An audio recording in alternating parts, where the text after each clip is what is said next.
Guardando dall'alto della collina che chiude ad ovest la piana dell'Entella, essa appare oggi come un continuo e confuso agglomerato di edifici distinti in diverse cittadine, la cui storia si intreccia e si diversifica allo stesso tempo.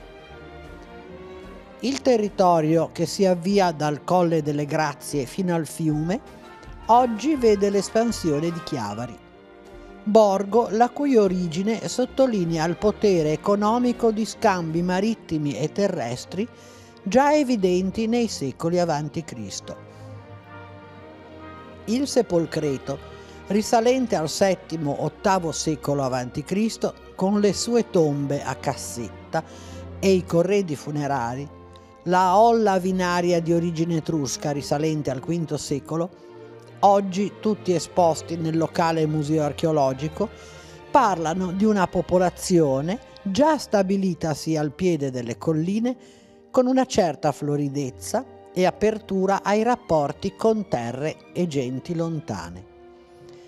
È il commercio che fonda e stabilisce da sempre il potere nella cittadina ligure, e Genova non può lasciarsi sfuggire l'occasione di creare una sua città modello nel Levante ligure, punto chiave per i collegamenti con la pianura padana e la Toscana.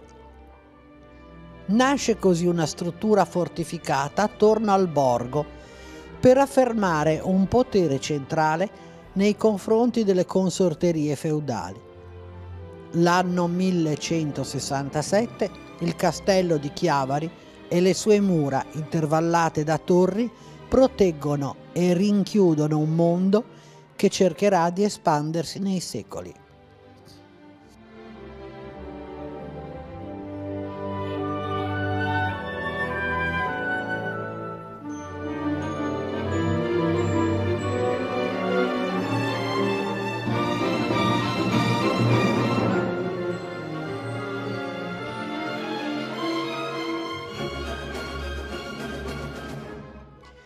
Il potere esercitato da Genova sul territorio della Liguria orientale è opprimente e totale. Nulla viene lasciato alla decisione di autorità locali, che lo sono più di nome che di sostanza.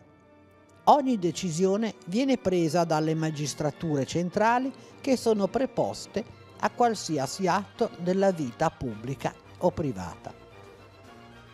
Terminato il periodo delle guerre tra consorterie feudali per il predominio sul territorio, in Chiavari si afferma come emblema del potere la cittadella, edificata per rendere visiva la presenza della Repubblica. Sulla torre sventola il gonfalone, ma anche per questo si deve chiedere il permesso ai magistrati genovesi. Quando, a causa di un fulmine, verrà distrutta l'asta, si dovrà chiedere l'autorizzazione a rifarne una e a sostituire lo stendardo che è vecchio e malandato, per poterlo esporre, come si usa, nella festa del Corpus Domini e in quella della Dominante. Rappresentazione della legge è il capitano, membro di antiche e nobili famiglie genovesi. Questi è autorizzato a emettere grida nei più diversi campi, da quello di guerra a quello di giustizia, da quello di sanità a quello che forse è il più mal sopportato dai chiavaresi, il campo economico, dichiarato da secoli nella presenza dei lunghi portici.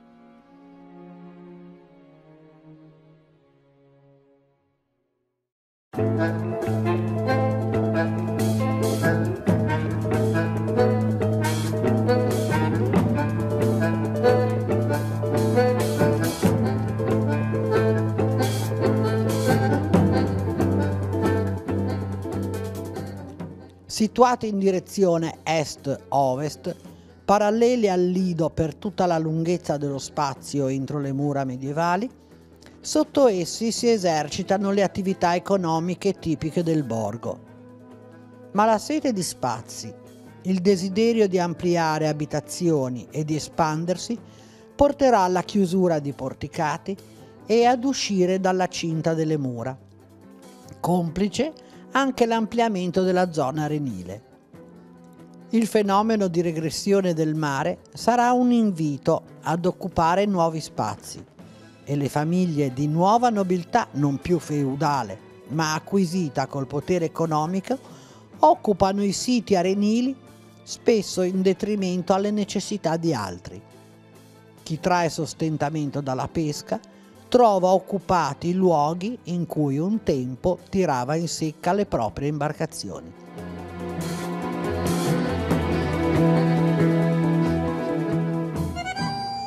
Tra malumori e rivendicazioni nascono nuove consorterie, dettate e dirette dalla potenza del denaro e delle attività economiche esercitate. In guerra tra loro, fino alla emanazione di norme che vietano di portare armi nel paese, vietati pugnali, coltelli e archibugi anche in chiesa, ma sotto i portici, nella notte profonda, sono frequenti gli omicidi, gli assalti a membri di famiglie opposte o l'uso della legge per interesse privato. Il capitano di Chiavari, in una lettera ai Serenissimi Collegi, scrive: alcune di queste persone, per la malignità che regna tra loro, sono solite valersi delle armi pubbliche per fomentare le loro passioni private, e i banditi sono provocati a fare danni dalle inimicizie che hanno in questo luogo. Non bastano i pochi soldati, 30 e molto spesso anche meno, che il capitano ha a sua disposizione, perché il territorio che deve controllare è vasto. Dal mare al confine di Rapallo, dalla valle Sturla a Varese Ligure, e i banditi sono spesso protetti dalle famiglie di Chiavari in scorno al potere centrale. Finito il sindacato dell'anno passato, nella piazza avanti questa cittadella, Andrea Sturla si accostò a quel barrigello e le diede uno schiaffo col dirle che vuol mostrarle la creanza. La cagione fu che mesi avanti aveva fatto prigione un suo cugino col pugnale. Questo è un luogo che è forza tenere a freno col rigore, da non lasciar passare senza il meritato castigo, essendo un non volere che la giustizia abbia il suo luogo. Così scrive ancora il capitano nell'anno 1669. Non sono passati molti anni da quando la peste ha ridotto con gli abitanti la forza economica del territorio, ma la Chiavari seicentesca si è abbellita di nuove opere religiose e private o ha ampliato le preesistenze medievali.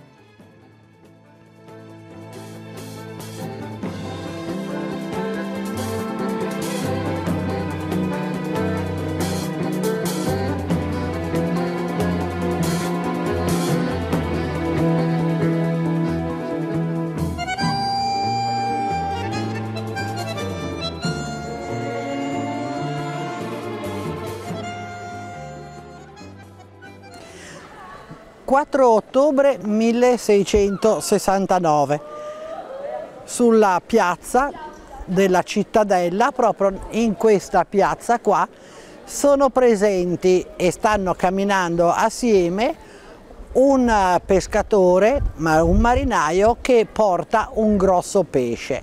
Assieme a lui c'è un suo amico che si chiama Santino Raffo. Assieme stanno attraversando appunto la piazza quando vengono fermati da un famiglio della comunità.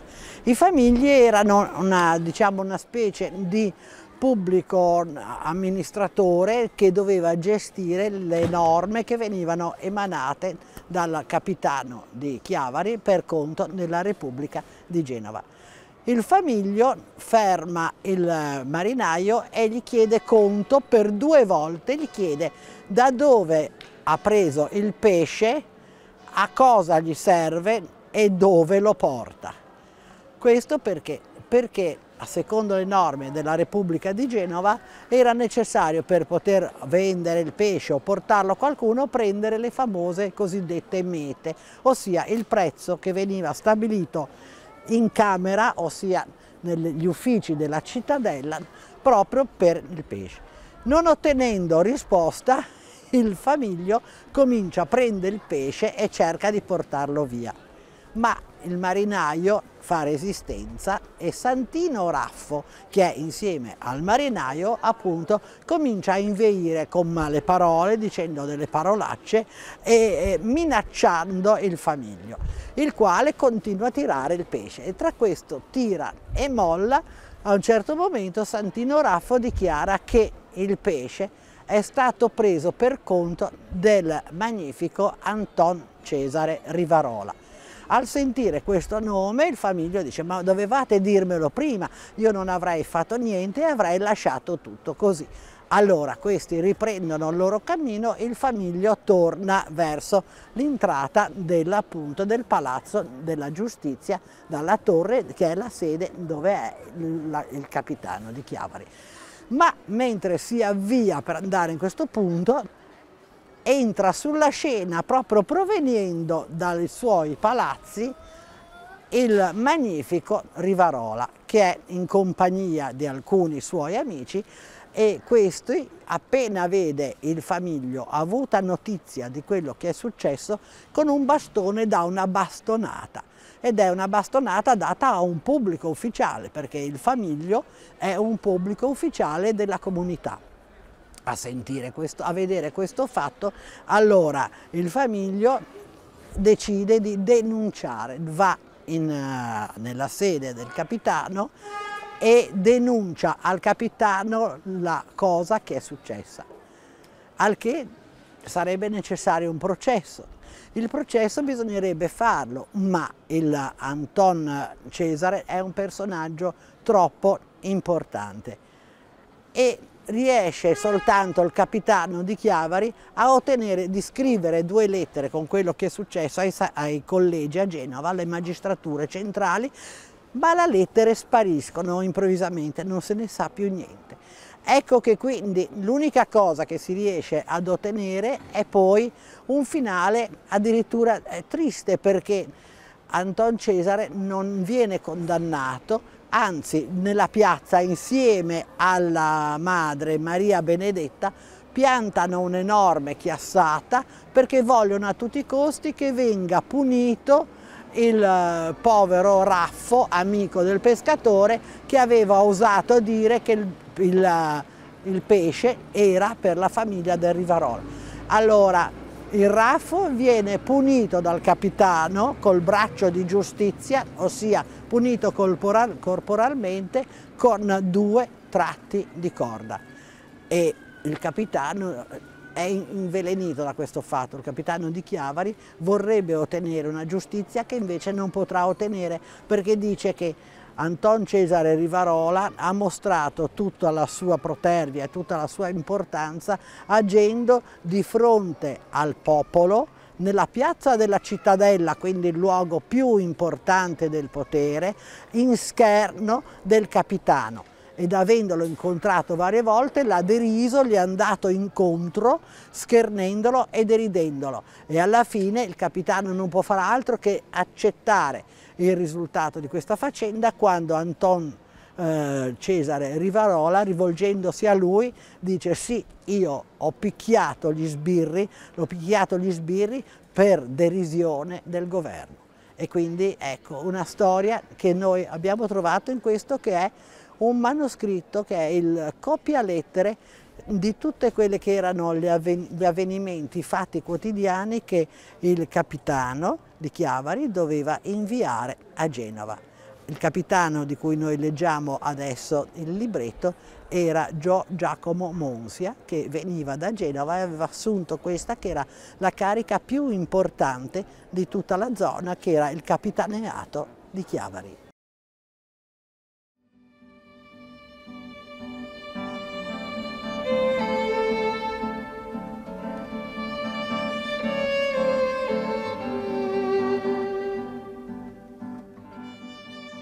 Saranno necessari poco più di 100 anni dalle lettere del capitano Gio Giacomo Monsia per avere sul territorio la scuola e la chiesa dei padri scolopi, i quali, sotto la presidenza del marchese Rivarola, assieme a borghesi e nuovi nobili, fonderanno l'anno 1791 la società economica.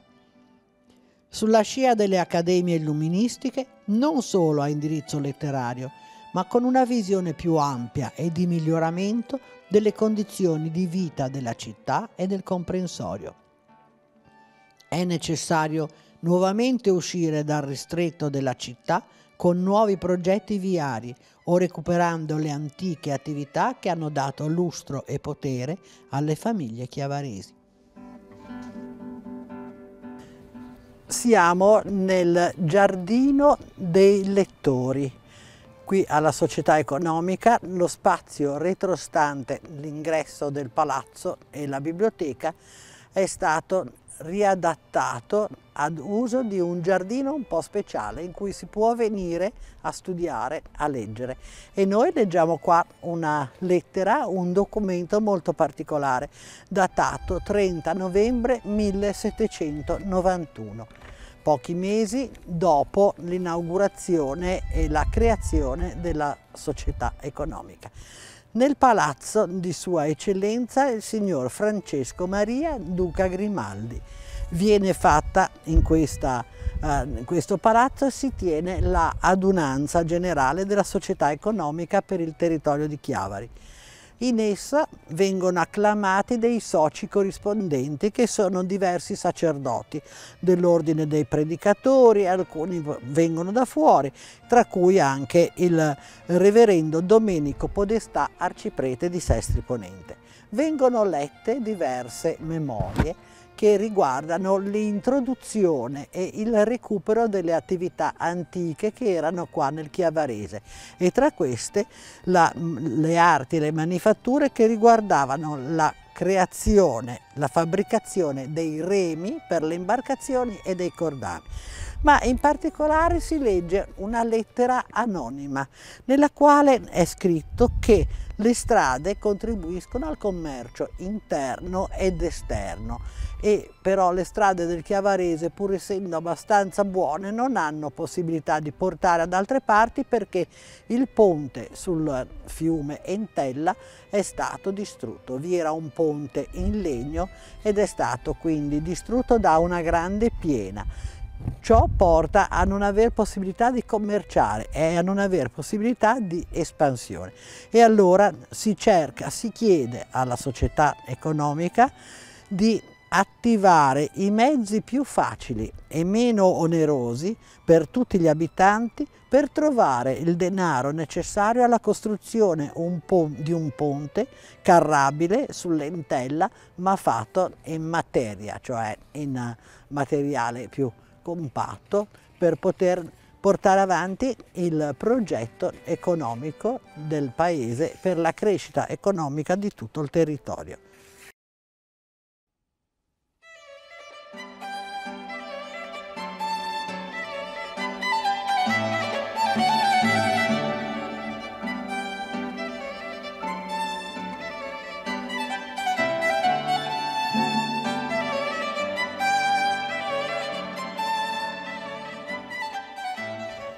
Onorabili signori, giacché le regole della nostra società prescrivono che in questa generale radunanza si trascrivano le materie intorno alle quali, secondo il di lei stabilito, i soci possano principalmente occuparsi a vantaggio di questo nostro territorio, così inizia una documentazione assai interessante, il discorso di uno dei presidenti della società economica. Siamo alla fine del 1700 e vengono proposte come argomenti di cui deve occuparsi la stessa società economica nel Chiavarese la coltivazione degli olivi e le telerie, che sono basi della sussistenza per il commercio e l'agricoltura del territorio.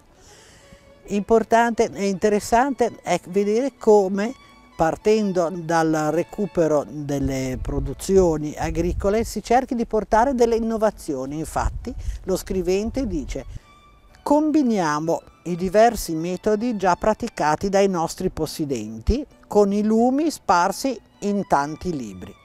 Guidati da tali scorte potremo riprometterci un piano di coltivazione per i nostri olivi che sia diretto al maggior vantaggio del nostro territorio. La proposta è quella di avere una diminuzione degli alberi piantati uno vicino all'altro, più spazio e più aria per le coltivazioni. E poi continua appunto il nostro scrittore parlando delle famose tele di Chiavari e dice: a nostro gran vituperio queste nostre fabbriche di tele sono dopo secoli nel medesimo stato in cui furono lasciate dai nostri antenati, perché i lumi di tanti utili ritrovamenti mai non si sono sparsi tra noi, cioè non si sono adeguati ai tempi. È ormai tempo di svegliarsi. Se i nostri talenti non ci innalzano a essere inventori, la nostra indolenza non ci proibisca di essere imitatori.